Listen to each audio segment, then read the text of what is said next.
শাহজাদপুর উপজেলার এই প্রত্যন্ত আন্ধারমানিক গ্রামে সূর্যমুখী ফুল সূর্যের দিকে তাকিয়ে হাসছে। সে সাথে হাসছেন কৃষক আবুল কাশেম। তার এই সফলতা দেখে আশপাশের অনেক কৃষক তার কাছ থেকে অনুপ্রাণিত হয়ে পরামর্শ নেওয়ার জন্য আসছেন।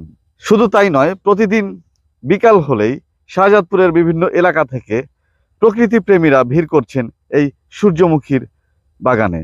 উপজেলা কৃষি অফিসের মাধ্যমে জানা গেছে যে তাদের সহযোগিতায় বিনামূল্যে এই সার পেয়ে কৃষকরা সূর্যমুখী চাষ করছেন।